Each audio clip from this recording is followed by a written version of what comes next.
Gordon sent me, very interesting. Yeah, look, I'll get back to chat for a bit. Yeah, no, Terry's a great guy. And yeah, he's got some great innovations. What we actually did here, I'll digress a bit.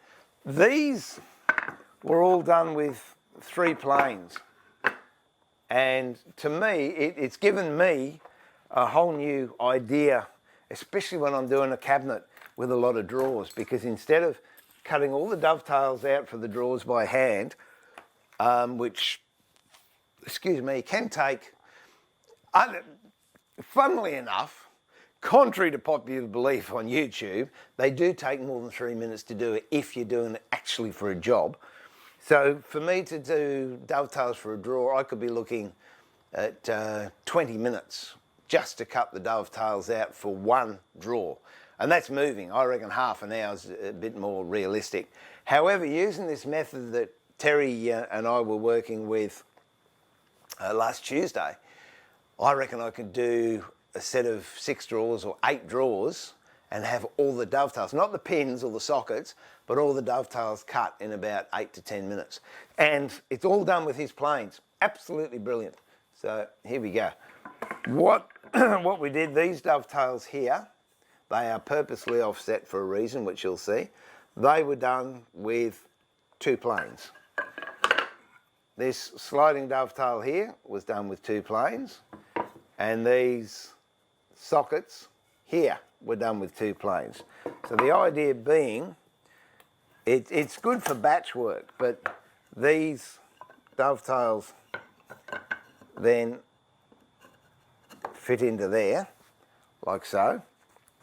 You make a frame up with 2 rails and 2 stiles, and then when that's dry, if you can imagine it, you've got a solid frame, which is basically, it's going to be just about as strong as a mortise and tenon frame, which is what I would normally do.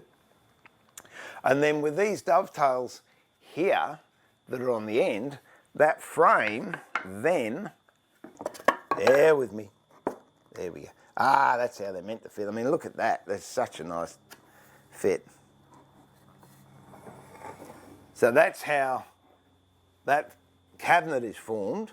You've got 2 dovetails, or a dovetail here, and then a sliding dovetail that goes into the side of the cabinet. That's exposed, and your drawer will obviously sit on this front rail here. And then with the plough plane, because he launched the plough plane, it's not ready for sale yet, but it's definitely the prototype's finished. With the plough plane, we dug these out, which then, there's another one of these posts, corner posts over here, and then the panel for the cabinet actually sits in there. So in essence, you can build an entire cabinet just using 2 or 3 planes, which I think is absolutely a brilliant idea. But anyway, that's what we did last week with Terry. Cabinet I've got down here, which I've got to do the moulding for later on the day. Whether I do it on the stream or not, I don't know. But that again is all done with Terry's planes. All the mouldings were done on Terry's planes. The shelves are held in there with sliding dovetails. The carcass and everything was planed with Terry's. The here were done on a rebate plane. So this is what they call shiplap, and one rebate is narrower than the other. And the reason for that is then when you put them together like that, you get this gap down there, and that's what you'll see behind the cabinet when it's put in. So you'll have this gap down there. And I also resaw those. They were resawn, I think that's a bit of English. They were resawn on a bandsaw, and I've got the textured side of the bandsaw cut on the inside to just add a little bit of interest when you open the cabinet door.